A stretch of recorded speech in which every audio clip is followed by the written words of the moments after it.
రాత్రి హఠాత్తుగా మెలకువ వచ్చింది కిషోర్కి. వేసిన తలుపు తీసి ఉంది. తను తలుపు వేసే కదా పడుకున్నాడు. మరి ఇది ఎలా అనుకుంటూ లేచి తలుపు తీయడానికి వెళ్ళాడు. ఎక్కడి నుండో మంచి పరిమళం వస్తూ ఉంది. ఏంటి ఈ పరిమళం, ఎప్పుడూ అనుభవంలో లేదు అనుకుంటూ తలుపు తీయబోయాడు. ఇంతలో గుమ్మం దగ్గర ఎవరో నిలబడినట్లుగా అనిపించి బయటకు వచ్చాడు కిషోర్. 20 ఏళ్లుంటాయేమో.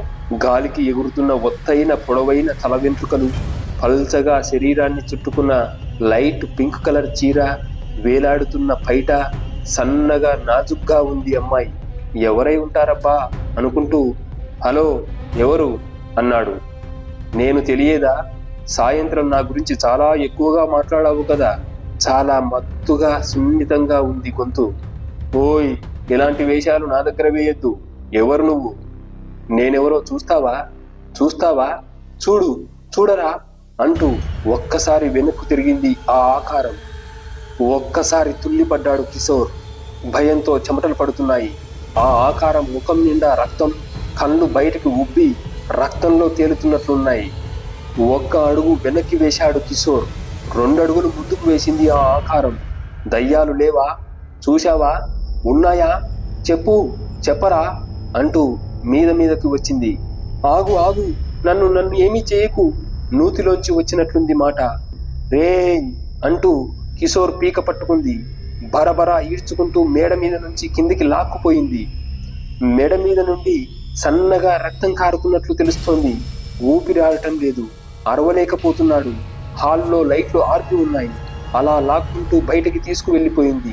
అంతా నిర్మానుష్యంగా ఉంది. కుక్కలు మాత్రం భయంకరంగా మురుగుతున్నాయి. ఇంక తన పని అయిపోయింది. ఆశ వదిలేసుకున్నాడు కిషోర్. అలా ఊరి రచ్చబండ దగ్గరికి లాక్కొచ్చింది. కాళ్ళు ఈడ్చుకుపోతున్నాయి. రక్తం కారుతోంది. రచ్చబండ దగ్గరికి వచ్చేసరికి తన ఫ్రెండ్స్ అయిన రమేష్, సుభాష్ అచేతనంగా పడి ఉన్నారు. ఆ ఆకారం రచ్చబండ మీద కూర్చుంటూనే కిషోర్ని అమాంతం ఎత్తి ఒళ్ళో వేసుకుంది. నోరు పెద్దగా తెరిచి పండ్లతో గోళ్లతో కిషోర్ గొంతు కొరికేస్తుంది. ఎవరైనా వచ్చి కాపాడితే బాగుంటుంది.